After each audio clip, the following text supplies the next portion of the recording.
Another episode of Dominant Effect. I'm March Bishop. We got Mike Ball and Aaron Olinger. What up, everybody? Glad you was able to tune in with us today. We got another rather interesting story we're going to put out. Hopefully, we get a lot of information out and put some clarity to some of this. I'm pretty sure we ain't gonna know the answers to all of it. We're gonna run through it and see what we come up with. In the meantime, before we get started, everybody hit that like button. That way, they get this show out on a proper algorithm, so as many people as possible can be able to watch.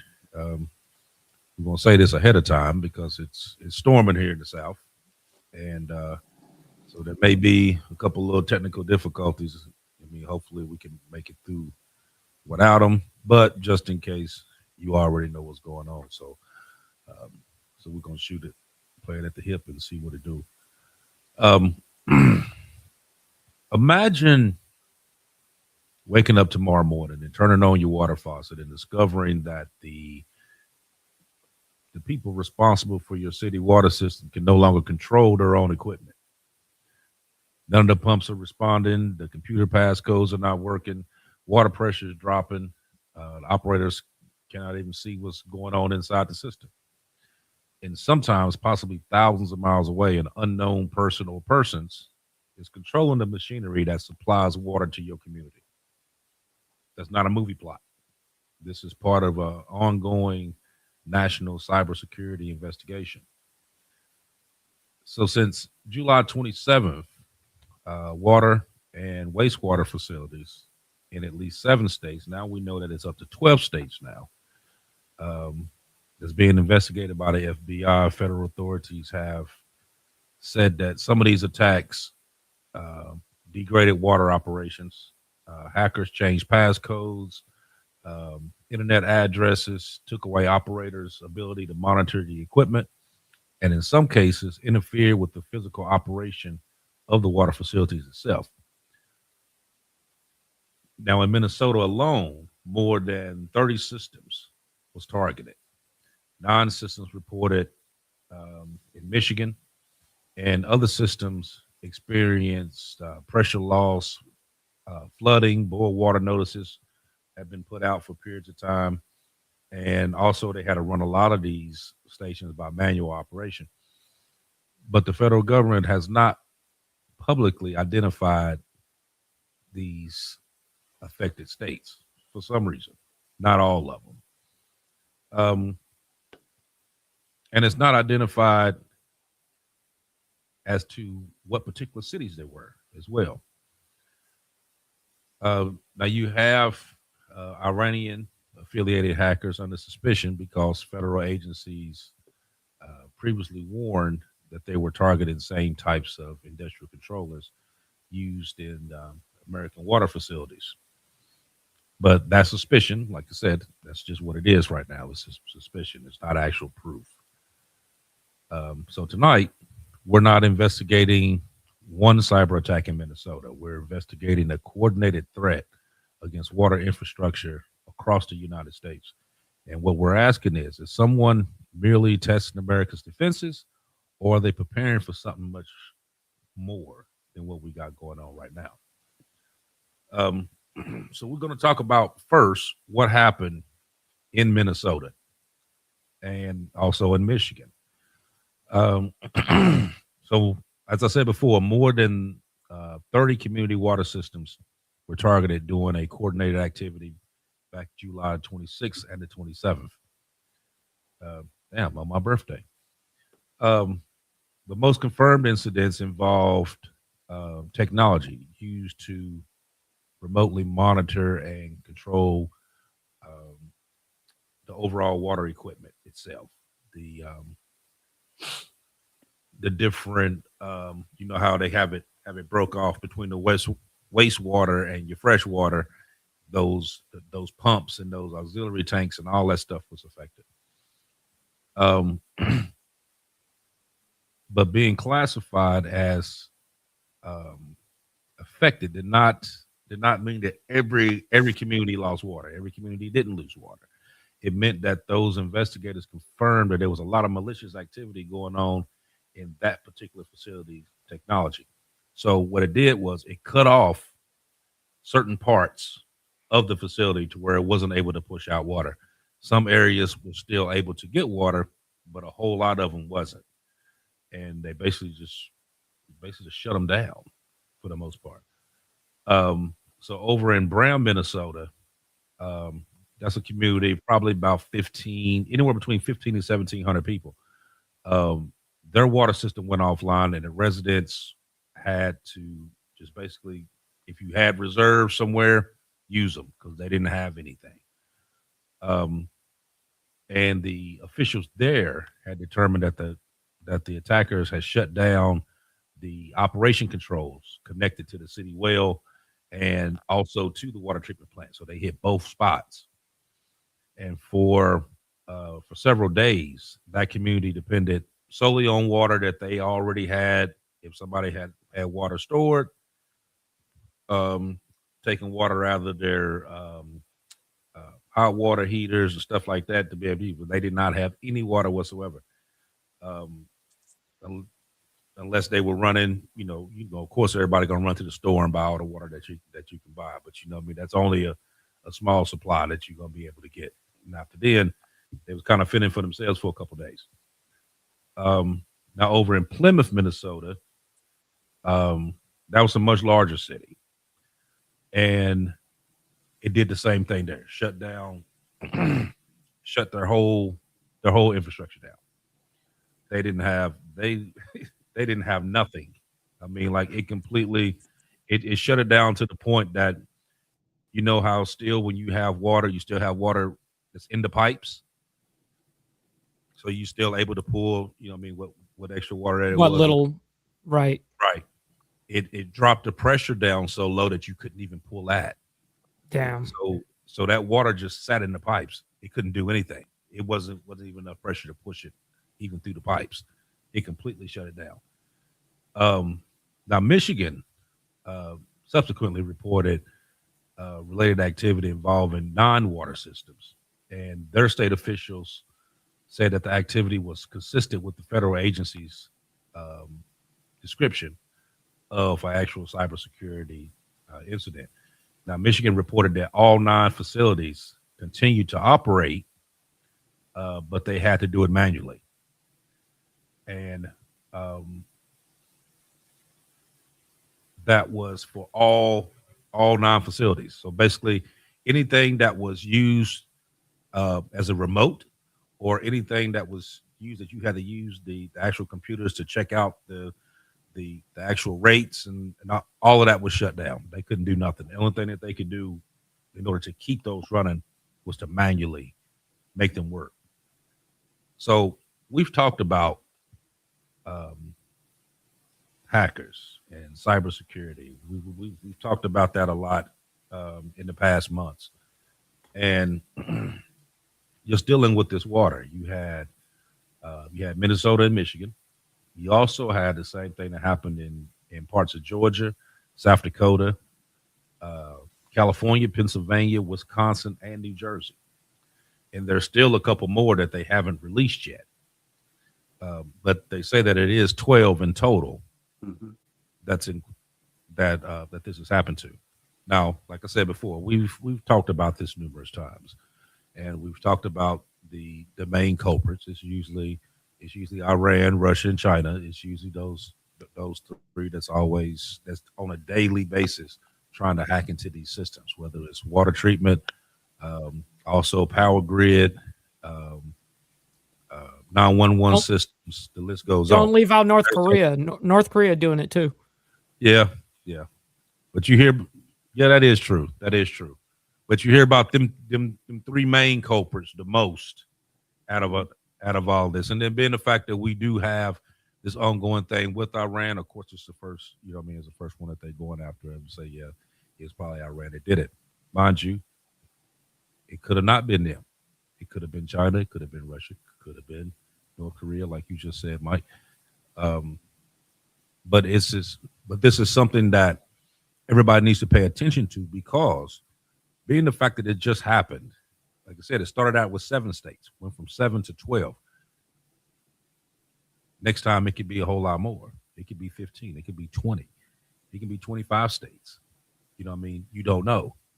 Um, this whole this whole cyber thing, this cybersecurity thing, and these hackers. This is all getting like a little too close for comfort, especially when you get into these water treatment plants, being able to shut off water, being able to shut off power, stuff like that. I mean, that's a whole different ball game. You know what I mean? Then you get into, you know what I mean, hospitals. You shutting off power. You shutting off power to these hospitals. Some hospitals have generators, some don't, which would actually cause a huge problem. Mhm. And we've seen that a lot when they had like tornadoes, hurricanes, stuff like that. That it's only a certain amount of time that those generators can continue to run before they go out. You know, and on top of that, you got the fuel shortages that we got going on now. It's it's like a powder keg. It's a lot of different stuff that's going on at the same time, and it's hard to see exactly what the next move is going to be. You know what I mean? Because there's just so much stuff going on. So, what do you think about this, Mike? Well, this is, you were tying in actually everything that I'm going to be kind of discussing about infrastructure, right?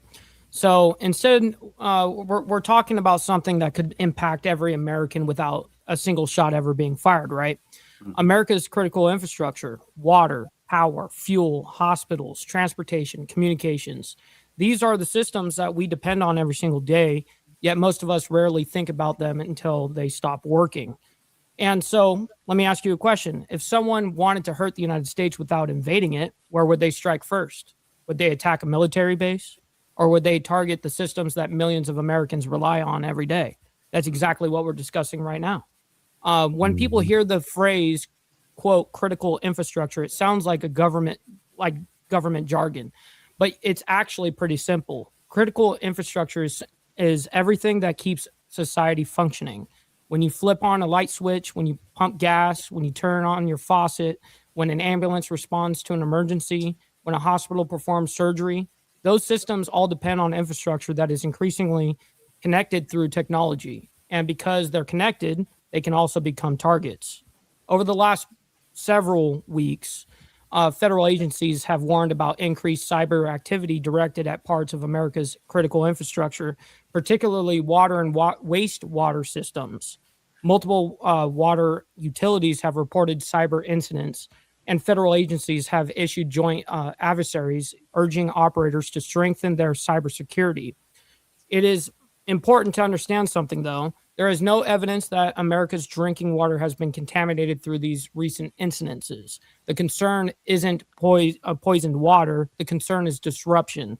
If attackers can interfere with the systems that operate pumps, valves, or treatment facilities, they don't necessarily have to destroy anything to create major problems. Sometimes simple or simply interrupting operations is enough. We've also seen reports involving fuel systems, transportation networks, and operational technology used throughout critical infrastructure. Now, not every cyber incident has been publicly attributed to the same group or even the same country. Investigations are ongoing, and it's important not to assume every outrage or technical problem is the result of a hostile cyber attack, which we do get hit on every day. I mean, it's a multiple time thing a day. That's exactly why we separate confirmed facts from speculation. Now, one of the reasons Iran continues to come up in these conversations is because United States agencies have repeatedly warned about Iranian affiliated cyber actors targeting operational technology used in critical infrastructure. That doesn't mean every incident is automatically connected. It means federal agencies view the threat seriously enough to issue public warnings and guidance. So again, AB was talking about like a scenario, right? So let's walk this scenario. The electrical grid experiences a disruption. Then gas stations suddenly can't pump fuel. Then traffic lights stop functioning. Hospitals switch to emergency generators. Supply deliveries are delayed. Communications become less reliable. Notice something? No single event has to be catastrophic, but because all these systems depend on one another, disruptions can quickly spread. That's what people mean when they talk about the domino effect, which we covered a few episodes ago. One failure leads to another and another and another. Modern warfare isn't just fought with bombs and missiles anymore. It's also fought with keyboards, with malicious software, with attempts to exploit vulnerabilities inside networks and operational real world systems. In many ways, cyber warfare has become a whole other battlefield. Now, does that mean Americans should panic? Absolutely not. Most infrastructure operators have backup systems, manual procedures, cybersecurity teams, and federal support. But it does mean this is an area that deserves attention, because as our infrastructure becomes more connected, it also becomes more dependent on digital security. So here's a bigger question I wanted to ask everyone tonight to think about. If cyber warfare continues to evolve, which we know that's what technology is doing, should defending America's digital infrastructure become just as important as defending our physical borders? Because in today's world, a keyboard on the other side of the planet may be capable of causing real world consequences here at home. Now, this is what we talk about right here on the Diamond Effect. Not fear, not sensationalizing a situation, not political narratives, just understanding the bigger picture, right? Because wars today aren't fought with only tanks and aircraft. Sometimes they're fought through networks, infrastructure, and technology that most people never notice until the day it stops working. That's it. Absolutely, absolutely.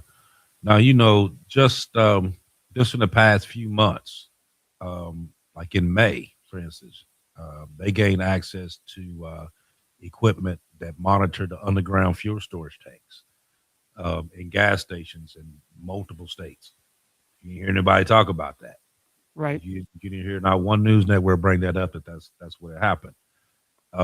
So with that particular situation, those attackers could manipulate um, fuel readings, although they um, apparently could not directly change the amount of fuel inside the tanks, but they could go into it and actually shut those tanks down to where they were non-functional. So you pull up at the tank, pull up at the pump to get you some gas, everything shut down, can't use it. Back in March, a Iran linked group um, claimed responsibility for attacking.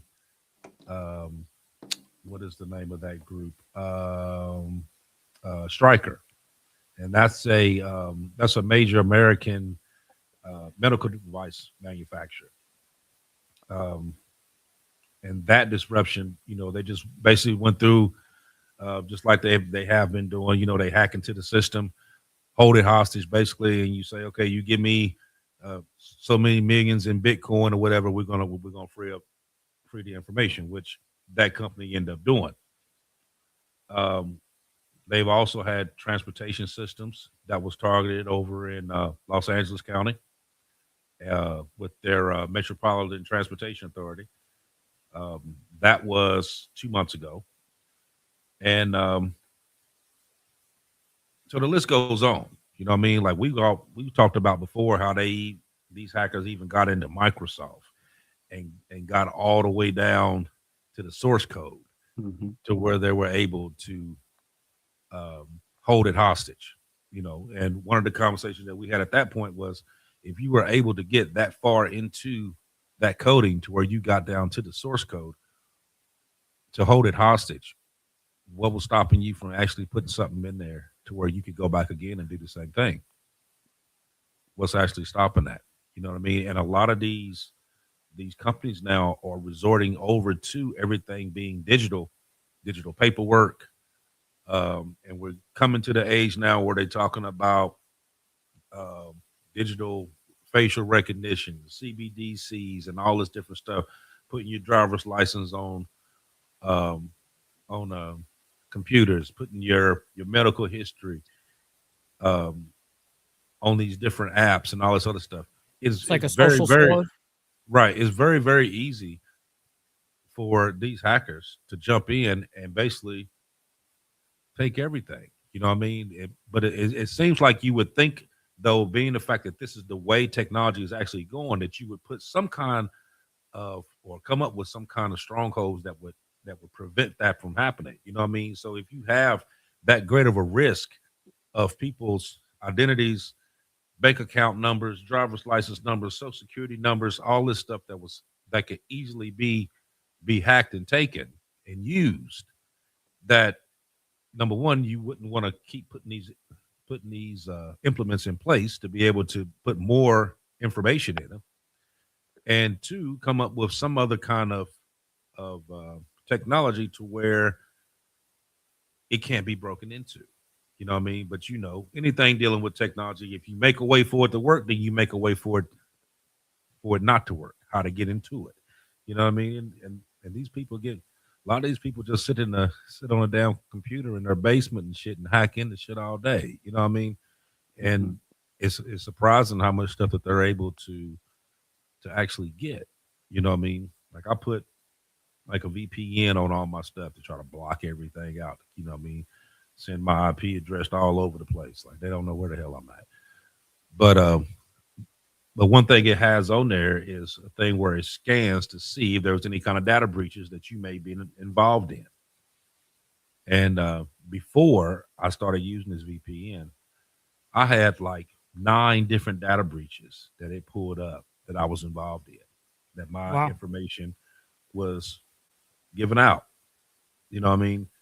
So if mine was 9, is people that probably got way more than that. You know what I mean? It seemed like every time you turn around, there was a different data breach here, data breach there. Oh, don't worry about it. You know what I mean? We got it under control, but your information was still taken out there. I mean, somebody still has access to that information.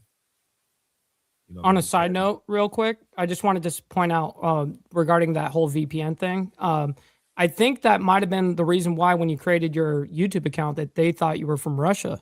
I bet you that day it pinned you to Russia or something like that in your VPN. And then you created the account and it's like, oh yeah, you're in Russia right now. Anyways, yeah, that's possible. That's possible. That's possible. Because I do have it set up to where like every 5 minutes it changes somewhere else. Place. Right. Yep. It's very, very possible.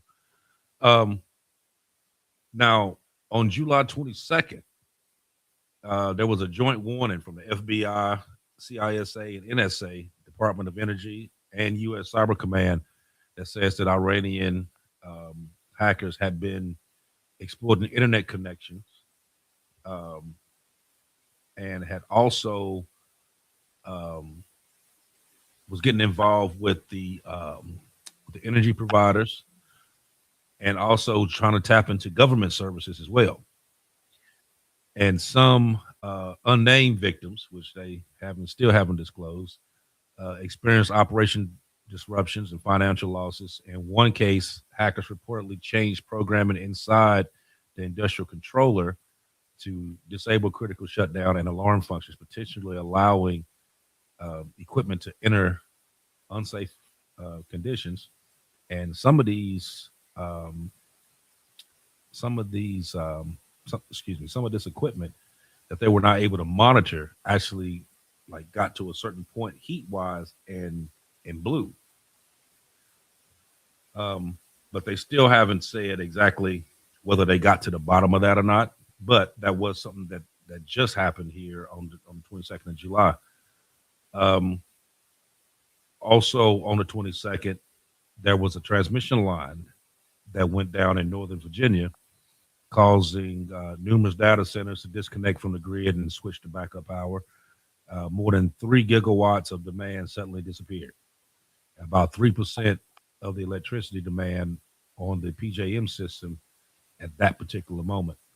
And the results caused disturbances detected all the way over to DC, Chicago.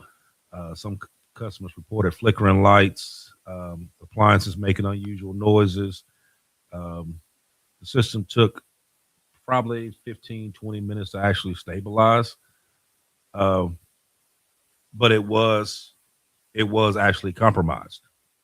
Now, for that particular one, they try to blame it on the data center and said, well, it was just a transmission line outage. It was like an automated response to the data center or whatever. But think about that. 3 gigawatts of power, just like that, go. You know what I mean? Now, even if you put that on the data center, that's a lot of power going into those data centers. When you think about 3 gigawatts of power, you know what I mean? Huge. And it was enough power to where you had shortages, you had power shortages in DC all the way over to Chicago from something that happened in Virginia. You know what I mean? So for to a lot of people who don't realize these these data centers and how much power these data centers use, it's unreal. You know what I mean? You take like Texas, for instance, because Texas holds their own power structure there. They don't they don't have to feed from nobody else. They have their own. But Texas has a huge population, and you know, every winter they have outages. Every summer they have outages. But they also leading the U.S. right now in data centers. So you think about that. Those data centers use a huge amount of power, which you already, even though you basically like your own co-op, you generating your own power.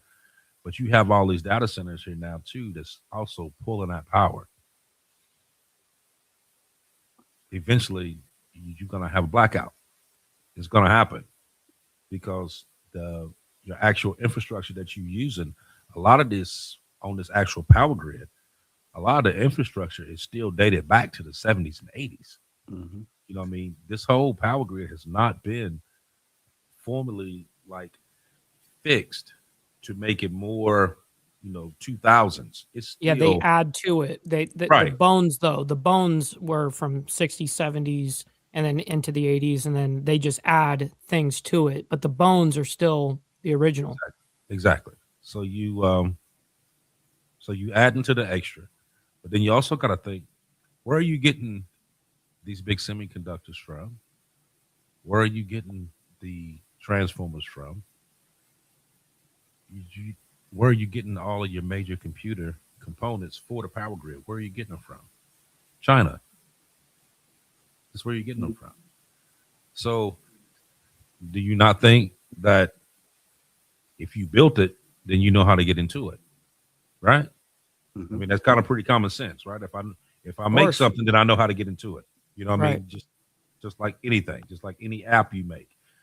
If I make it to where it's secure, to where you can get on it and be secure, trust me, there's somebody who knows how to get into it. You know what I mean? I can't make it unless I can make a fail safe to get into it when I need to get into it. You see what I mean? So you kind of setting yourself up on that end as well. You know what I mean? So not only are you losing a lot of power with these data centers, and trust me, once you start and you actually realize how many of these data centers are actually being built right now in these various states, you'd be amazed at how many of them that's actually that went through and they've been proposed. I mean, these are hundreds of Yeah. data centers that's being brought up. So not only are you using power, The but you water. also using water. Yeah. Your two biggest things is going to a data center. You know what I Yep. mean? And these data centers are using millions of gallons of water, fresh water, per day. Per day. You know, I just seen a thing the other day for yesterday where they would show the Colorado River, and some of them areas were completely dried up. Like the fish that was they were just laying over on the rocks because Hmm. it had completely dried up.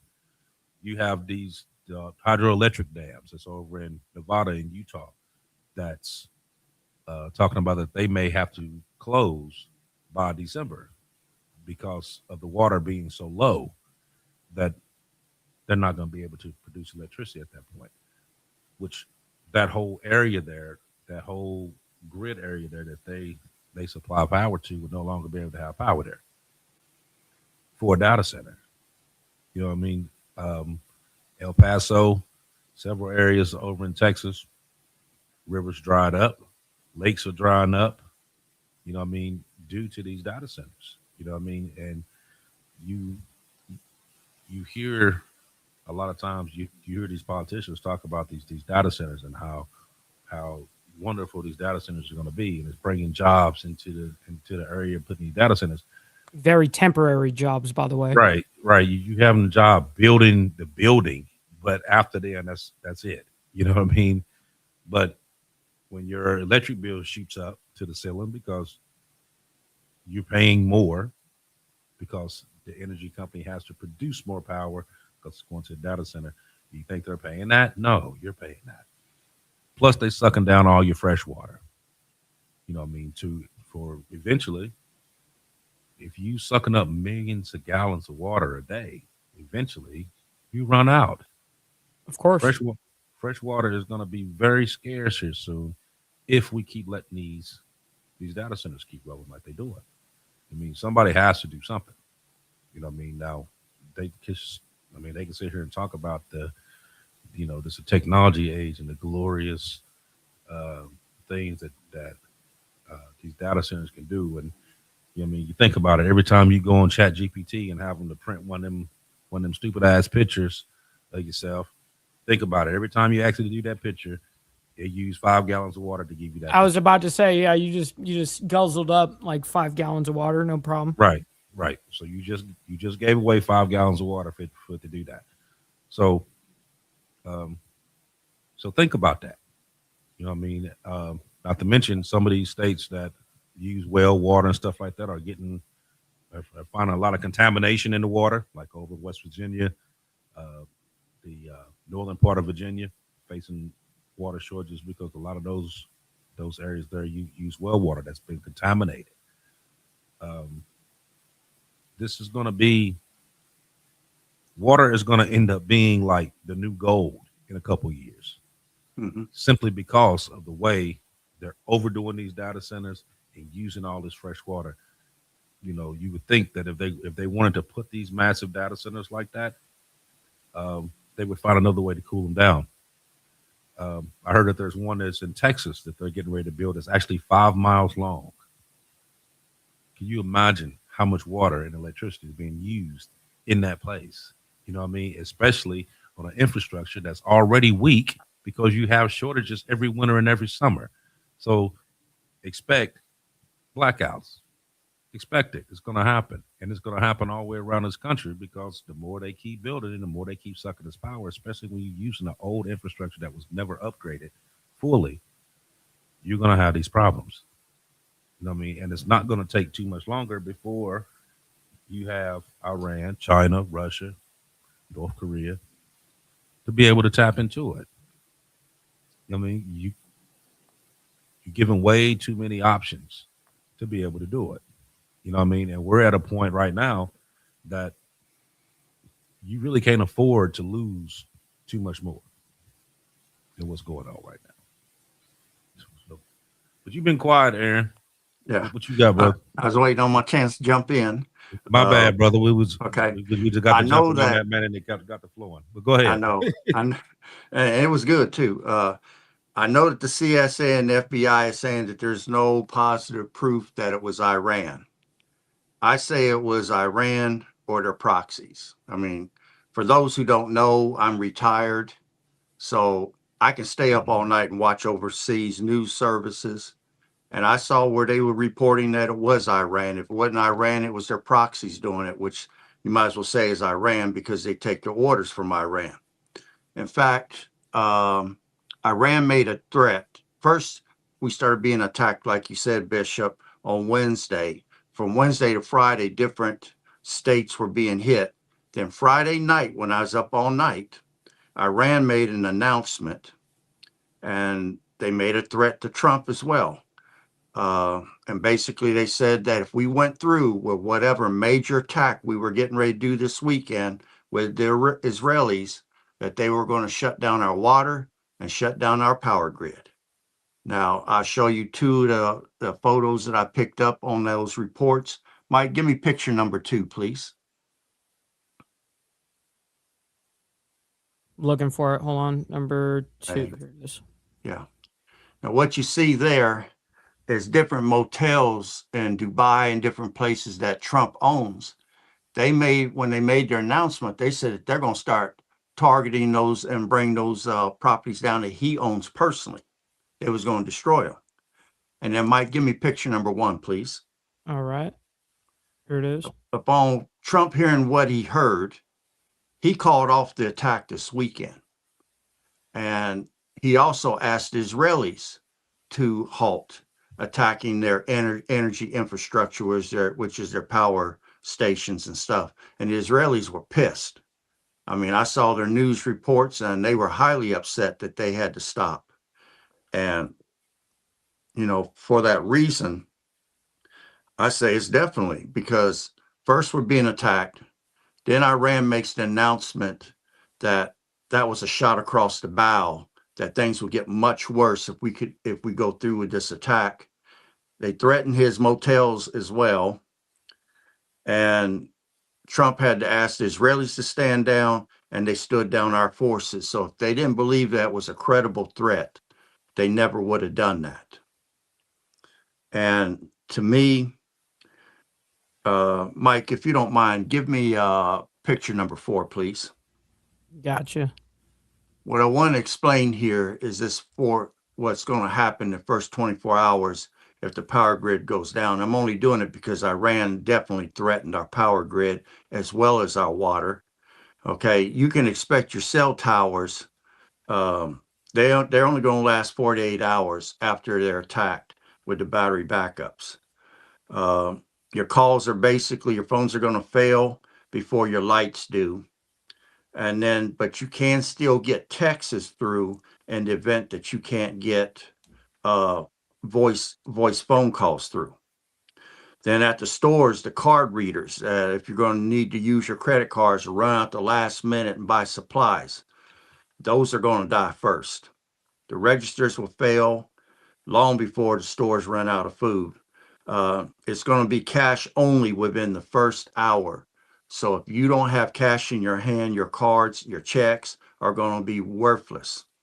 And I advise you to have small bills, 10s, 5s, and 1s, because nobody's going to make change. So you better make sure that you have these things in advance in case this happens. Now at the gas stations, the pumps need power to pump. I mean, that's basic rule. Keep your tanks on full. People are going to be lined up for hours. You don't want to be stuck in those lines, and those are choke points. There's going to be violence is going to ensue. People are going to try to button line and start shooting and crap. You don't want to get caught in those lines, so you want to live by the half tank rule. If you got a half a tank of gas, you can go 172 miles in any given direction. But as soon as your tank hits half, go to the gas station and fill it back up. Don't let it go below half. Now, as far as the water pressure goes, with these towers and things, it's on a timer when we get into a disaster crisis. In my area, and I checked into it, we have 18 water towers in around Dayton and the surrounding area. That gives us enough water for 2 to 3 days max. And I checked into it because that's part of our civil defense plan. You want to fill your bathtubs up first, and then you can question the viability of the water later. But your bathtub is going to hold probably about 60, 65 gallon. Then you've got a water heater. You go to your circuit breaker box and you click that breaker off and you let that water cool. You can put a garden hose to it and you can drain those tanks. You'll probably have, depending upon the size of your water heater, anywhere from 40 to 80 extra gallons of water right there on hand in an emergency in the event you haven't stockpiled any. Your ATMs, they're going to be empty before dark. People are going to be lined up there. The violence will ensue because some people will try to take your money from you. Everybody's got the same idea to rush them ATMs. So cash at home is the only way around avoiding getting caught in that type of dangerous situation. And then your roads are going to turn dangerous because the turn signals, the traffic lights are not going to work. So how are you going to get through? Nobody's going to agree to whose turn it is. I saw that when Dayton had the tornado crisis. When I thought it was my turn, if I'd pulled out there in the street, I would have been nailed by people. You want to stay home not only the first night, but I can tell you, as soon as people realize the power's not coming back on, by the third or fourth night, violence will ensue. So stay at home where you're safe. The information blackout, there's going to be no news. There's not going to be no GPS. There's not going to be no searches you're going to be able to do. And people are going to be spreading rumors. You don't want to listen. You don't want to trust that. They claim an online AI will still give answers, but I don't see how that's possible if the person doesn't have power. And then help is going to be triage. Hospitals and water plants will come first. They got first priority, and also military bases in the event that our grid goes down. Uh, Neighborhoods are going to have to wait days, if not hours. Your plan is the only plan. And what people need to realize is the grid can be attacked from anywhere on earth, even within inside our own country. Uh, your readiness cannot be attacked.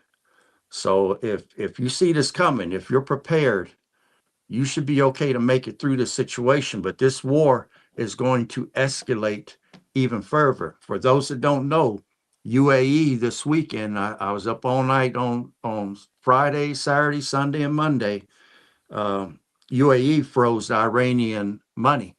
We've already froze some of their money. Now the UAE has froze money on them.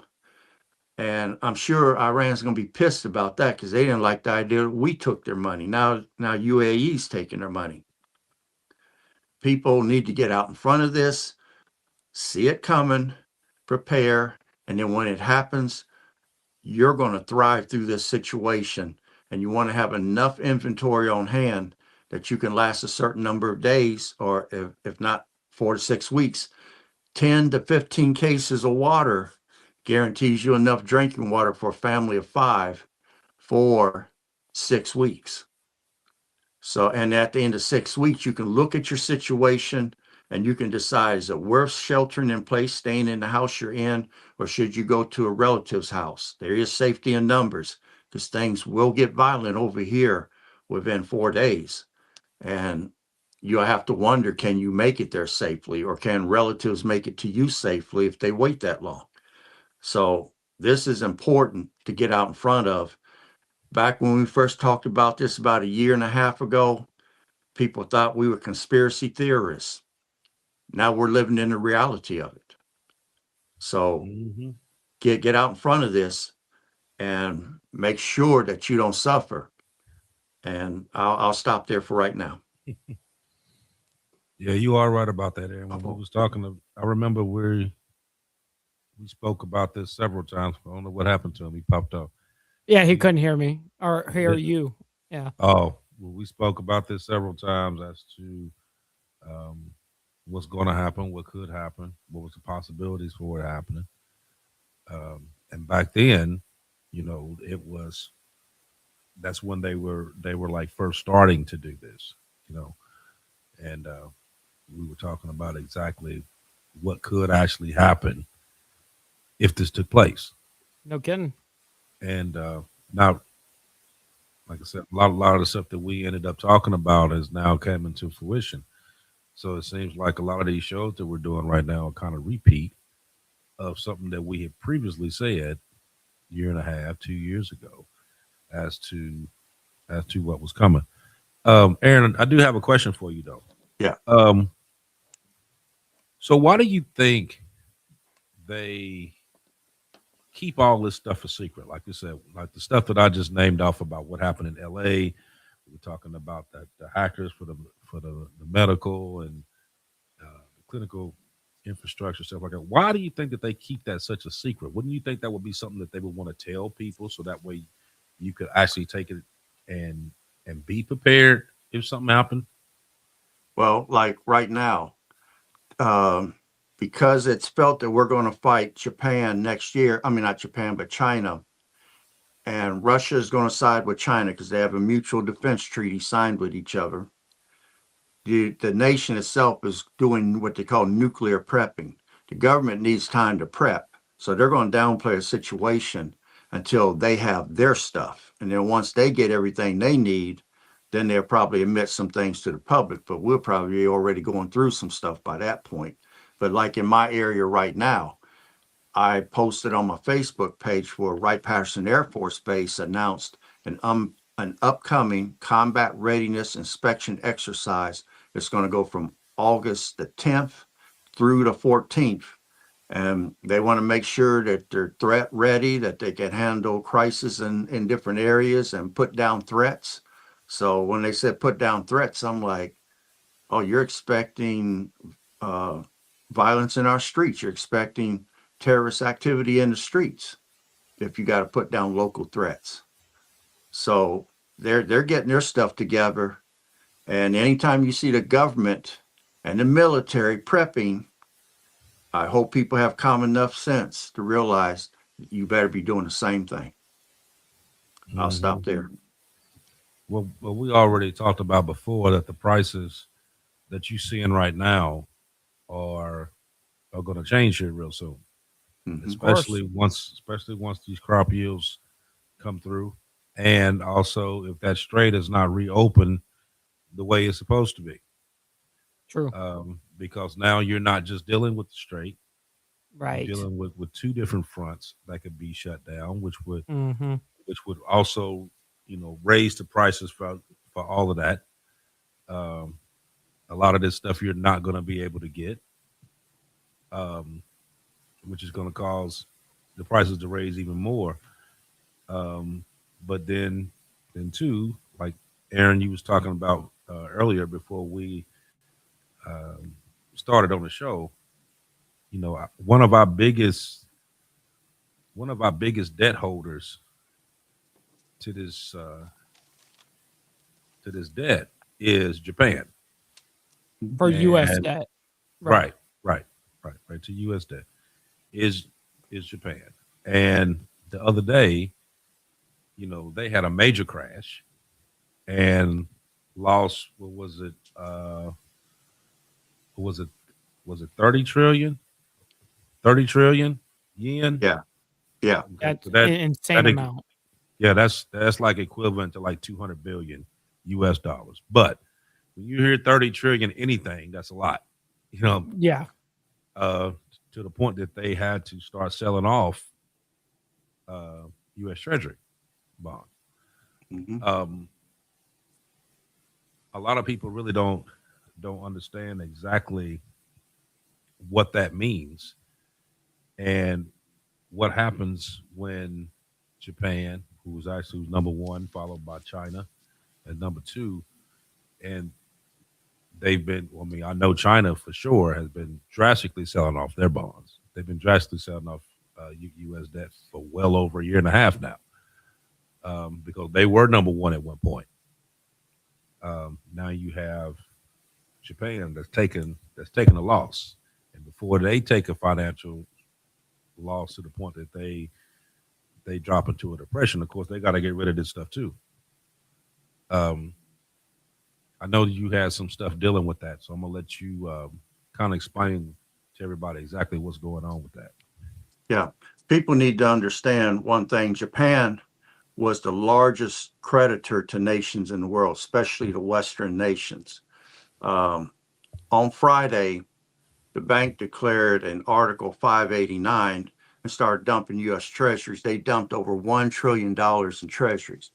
Mike, if you don't mind, put that pick 3 back up, please. Yeah, I got you. I knew you were going to go back to it. Okay. Absolutely. Now, what you can see is from the 30th till just recently, Japan's money has been in a free fall.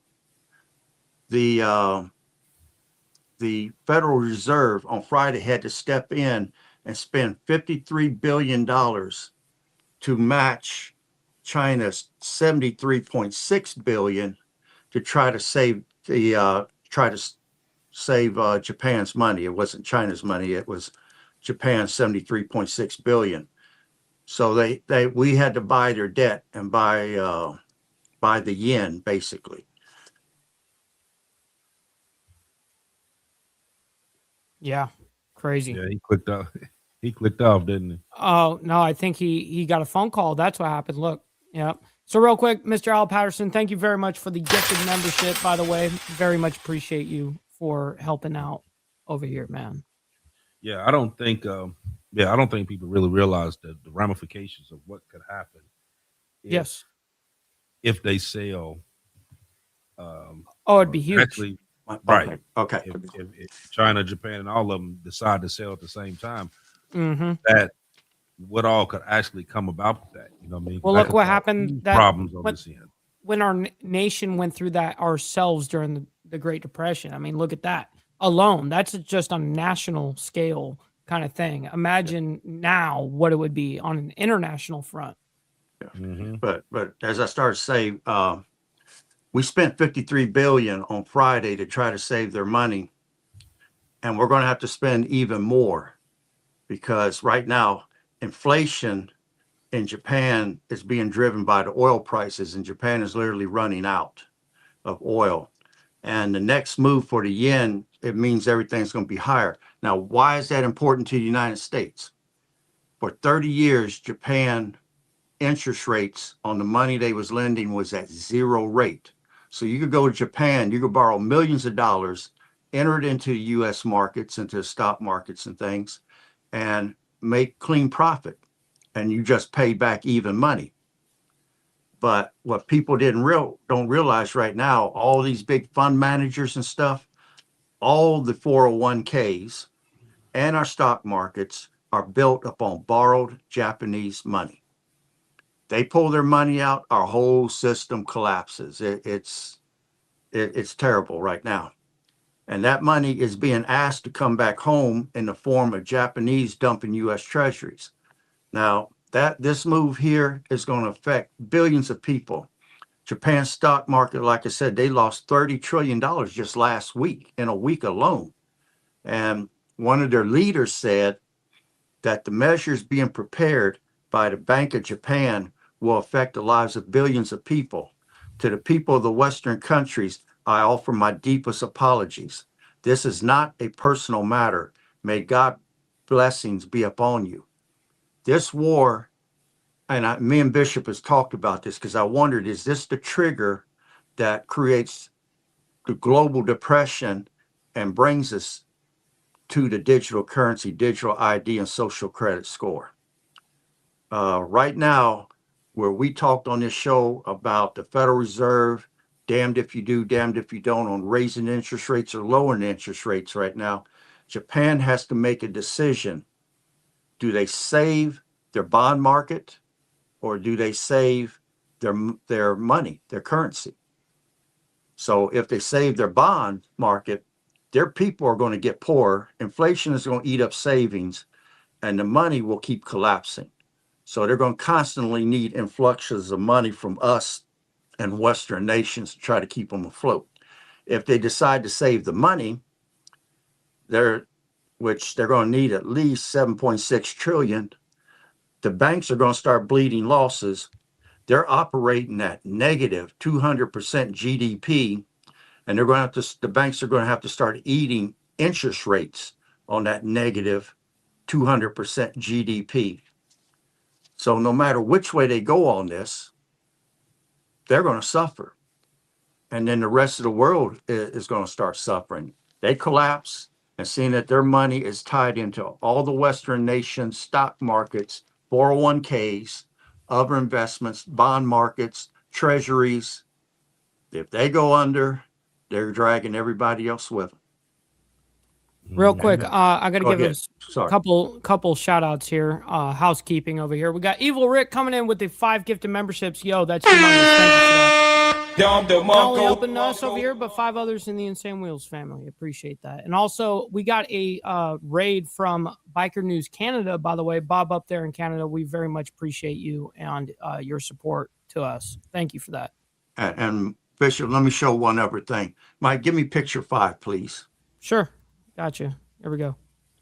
Okay, you can see the Strait of Hormuz. Iran has got that shut down. The Bab al-Mandab Strait, the Houthis, which is proxies of Iran, has got that shut down. Now the alternative, give me that picture back. The alternate picture. I know, but Okay. go ahead. I'm showing the strait. Go ahead. Okay. Go up to the extreme left. Yeah, I'll go up to the canal. To the Suez Canal, yeah.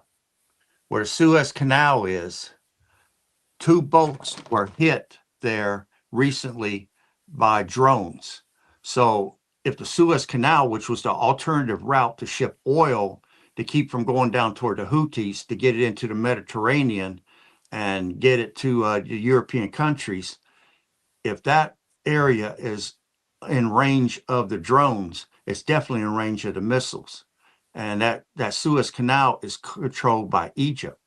Right. So seeing that those ships were hit just before they entered the canal, Yeah, what they is were hit like Egypt? LVA. Yeah, what is Egypt going to do? Are they going to take this? Because they make a lot of money off that Suez Canal, Oh, and that they bank off of that. Like yeah, that's how Egypt makes real money. if Right they there. if they sink a ship in the middle of that canal, that whole thing is jammed up.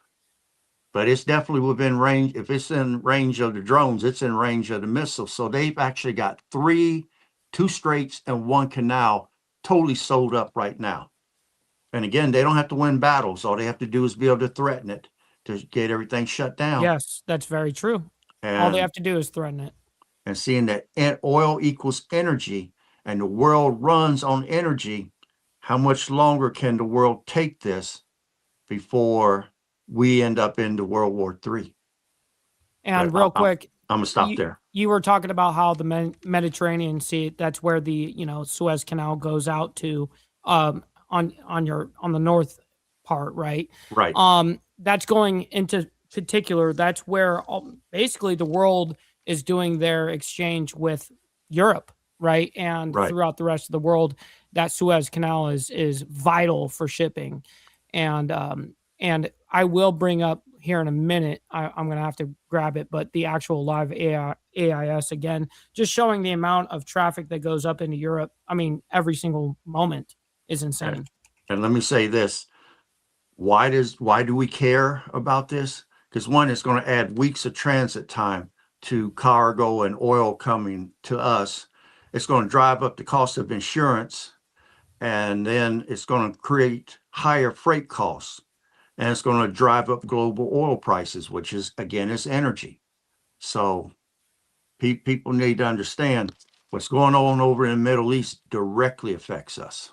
Yes, it actually directly affects the entire globe, unfortunately. Right, right. Um, and so here's the traffic. I just want to show you guys this.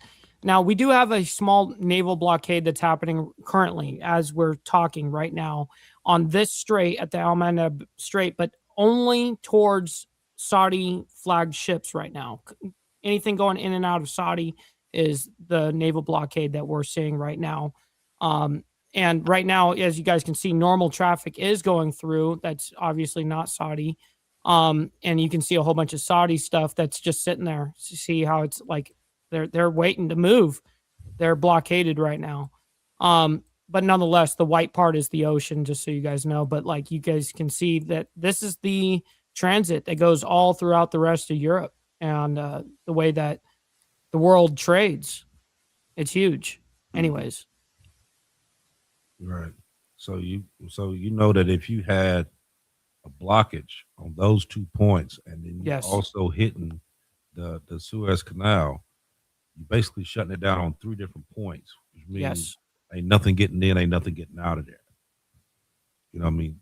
This is, I heard the other day where they were talking about there was going to be some type of negotiation going on, but Iran just said today that no, there isn't. They're not making any kind of negotiation. The only one they're making a negotiation with right now is Oman, and I guess they're finalizing their little thing. I know they're stabbing us right in the back right now. It's Right. great. Right. So they finalizing their little deal to where, they open up the strait, and Iran gets their piece, Oman gets their piece. Yep. Let's just And split revenue here. Yeah. exactly. And that's I hate to say it, but it's that's exactly what it's going to come to. Yes. You know what I mean? They're not Sadly. going to it's not going to go back to what it used to be. You know what I mean? You had it before where it was wide open and you didn't have Yeah, to at worry least about not in the near future. It's going to take a lot of work. Yeah, it's not going to. They're going to be taxing from here on out unless they decide to do something. Which I've been seeing reports where they're talking about these munition shortages that we having over here, Sure. which is still kind of strange to me, being the fact that they get billions and billions and billions of dollars every year to make sure. So they shouldn't be. I mean, like, how the fuck are you having shortages? But you know, being the fact that you ain't passed no audit in the past 9 years, it kind of tells you right there that money ain't just going to defense, it's going in some people's pockets and everything else.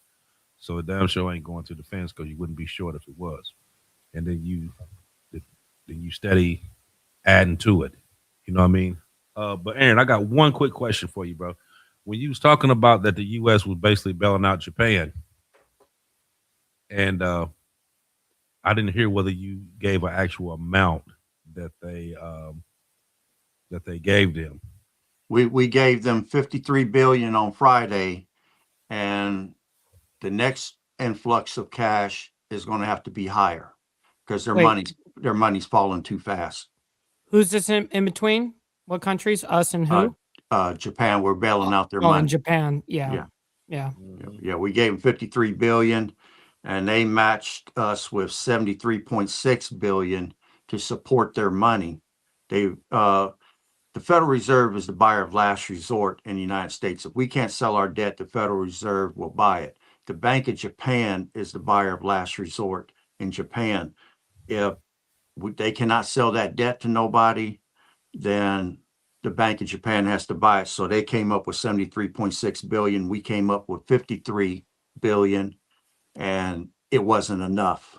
So the next influx of cash is going to have to be even higher. So basically, the Federal Reserve bought it back. Yeah, basically. Okay. Yeah. Okay. And like I So said, Japan, they have to make a decision. Do they save their debt market or do they save their currency? And it's a damned if you do, damned if you don't. mm-hmm. Right. Man, I'll tell you what, I like to know, seriously, like, where's all this money coming from? Right.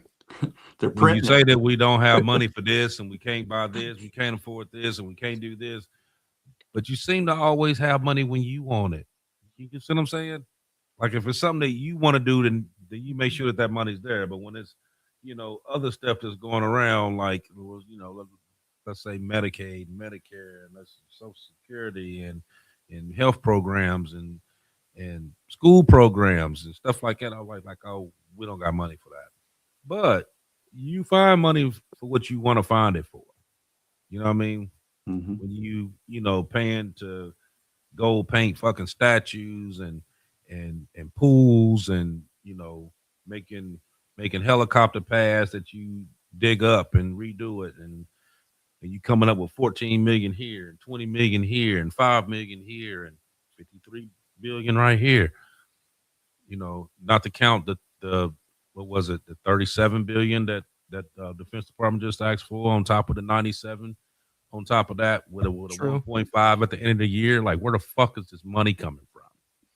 You know what I mean? Now you buying back your own debt, because that's exactly what you just did. So that 53 billion was basically you just buying that back, and then you're going to find out a way to kind of, Because we owe them flip favors. that. That's why, though.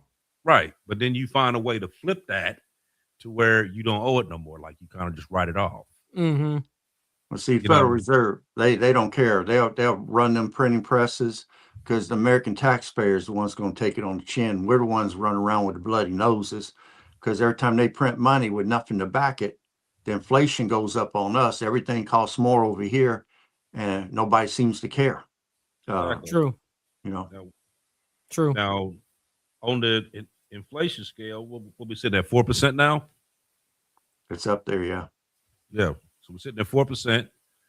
When this administrator started, we was at 2.9%. Now we're sitting at 4%, and it's not getting any better. Everything's rising. So this is going to be a situation where, like, we already see what's coming. You know what I mean? There's no point in pulling any wool over nobody's eyes. You already see what it is. You know what I mean? Either you're going to be proactive about it and get ready for what's getting ready to come, or you're not. I mean, that's basically cut and dry as to what this is going to be, because no matter how many times we sit on here and say the same thing over and over and over again, we've been telling you for a long time that this is about to come. Okay. So now we're sitting here on the precipice of what's getting ready to happen because you know that there is not going to be an agreement with Iran. It's not. The strait is going to open. People are going to pay. Everything's going to go up. Everything's going to go up automatically anyway because it hasn't went up yet from previous. We're doing the catch up right now. So when this catch up hits and everything shoots up, that's just the precursor to what's getting ready to come over top of that.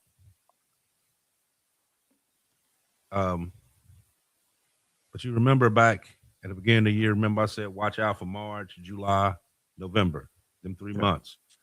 And you see what's going on as it's progressing. It's progressively going. You know what I mean?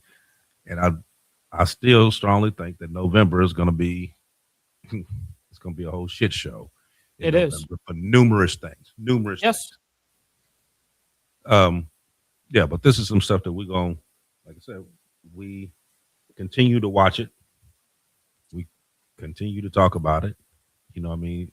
Now, my prayers is that it doesn't get as bad as I think it's going to get. But right. But we can see logic, right? Logical what's going to be happening here.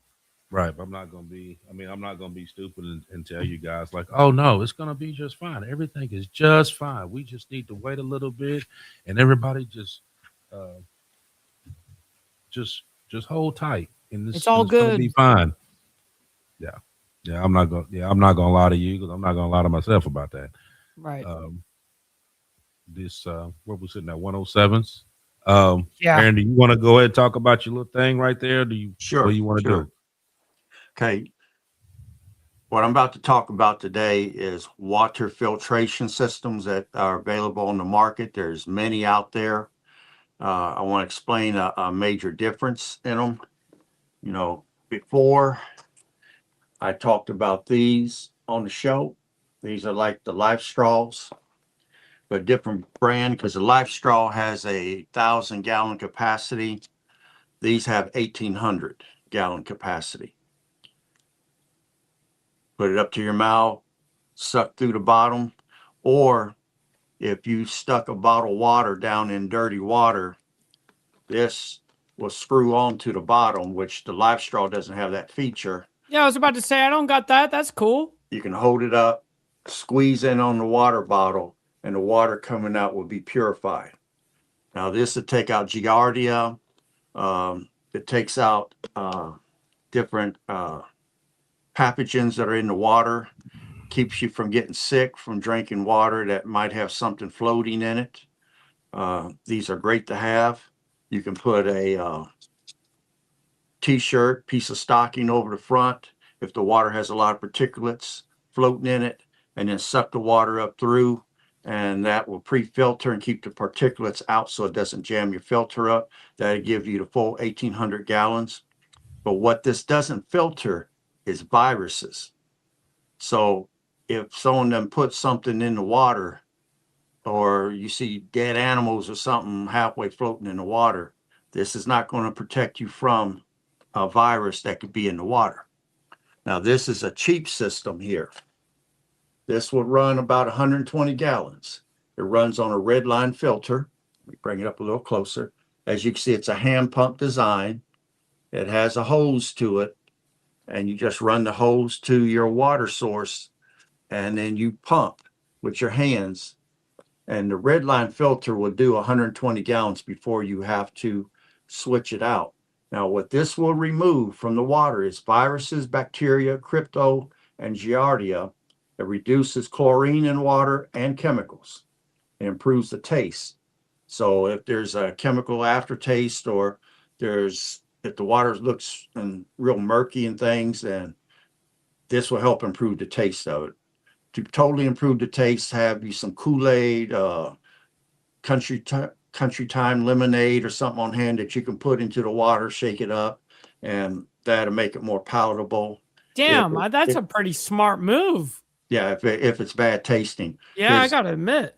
Some people use iodine tablets, and iodine has a nasty taste to it. But if you add a powdered drink mix to your canteen or whatever, shake it up. It makes it palatable to where you can drink it. But something like this would run you about $120. This is about anywhere from $18 to $25, depending upon source that you're getting it from. But the more of the smaller ones you buy, you get a bulk purchase price. Then I have something here. This is a big boy. It holds 2 or 3 gallons. This is called a Berkey water filter system. And the Berkey is gravity fed. You take the lid off, pour your water in. Inside, you have 2 charcoal filters. They go inside. The water goes through the filters and then drips down into the base. And it fills up. You get probably in a few hours, you get like 2 or 3 gallons of water. These are great to have. I mean, there could be mercury in the water, and this will filter out mercury. It will filter out chlorine. If there's cholera or something like that in the water, this will filter all that out. 2 filters on a Berkey, you will get 5,500 gallons of water purified. So if you buy one, set comes with the machine, and then you can also buy extra filters. Now, Life Straw has, and the extra set comes with 2 filters. But if, in the event that they can trigger the water companies to put more chemicals into the water, make the water poisonous, or they stop the water from coming to your house and you have to go to a local lake, stream, or pond to get water, having any one of these 3 systems or having some sort of system to purify the water would be great. And then as added backup, have some water purification tablets. The military says 2 is 1, 1 is none. Purify the water, and just to be sure, drop you a tablet or 2 into your water, wait a lot of time. That water should be doubly safe to drink. And with that, I'll stop. But just know the small units do not filter virus. Now, the Sawyer model does, but small ones don't. But they will get all the little creatures crawling around in there that will tear your guts up. This will take care of it. The bigger units will filter water, bioweapons. It'll filter out viruses, bacteria, different things of that nature. It goes so small, and the Berkey itself will even filter out microplastics. So if you're afraid you're getting microplastics into your liver and your kidneys, this big unit here will filter that out. Real quick, Evil Rick says, I heard you can't get Berkey filters anymore. Do you know anything about that? I'm not 100% sure on, but I bought my filters a few years back when they were still available. I wasn't aware that you couldn't get them. But Life Straw has a large system like this that would run you about $450, and it's designed for a church. It has multiple spouts around it where people can come up and get water or get punch, whatever you got in it. It's like I said, it's got like 4 or 5 spigots on it, and that would be the next best one that I would recommend. What's that one machine that they got that came out to where it actually pulled the air and made and like took the water out of the air? Have you seen that? That's a water generators. They do have them. They work on the same principle that dehumidifier does. But what you run into with those is the water itself doesn't have minerals in it. So you would want to have some mineral supplements on that hand. you can add or that you can take. Yeah. Right. I forget, distilled water is like that. If you ever had distilled water before, it's real low on minerals. Right. Mm-hmm. Makes sense. Makes sense. But you can only go 3 days without water. So Iran wanting to attack our power grid and go after our water, that's crucial. The population's not going to make it without water. There will be many people that will die because they will become so thirsty that they will drink contaminated water. Yeah, right. And that is the sad reality. And I think that everything that we have ever done here on Diamond Effect, we've done our best to not give any type of fear mongering or any of that. It's just actual preparedness for kind of like any situation, but these are all realistic situations that we're looking at. I mean, we're all analysts to an extent to what we're watching over, throughout the world right now. And I think it comes down to preparedness. And I think it's, when this goes down, let's just say we lose our electricity for a certain amount of time or water or any of that. Unfortunately, you're right. There's going to be a humongous panic and it's just going to be out of control. And so I really can't thank both of you guys enough for your insights on what you do and your specialties, So thank you, Aaron and AB, for that. And listen, ladies and gentlemen, we'll be back here in 7 days. We can't thank you guys enough. Much love, honor, respect, everybody. We'll see you guys here very soon. Here in 7 days, another crazy story as always. Much love to everybody.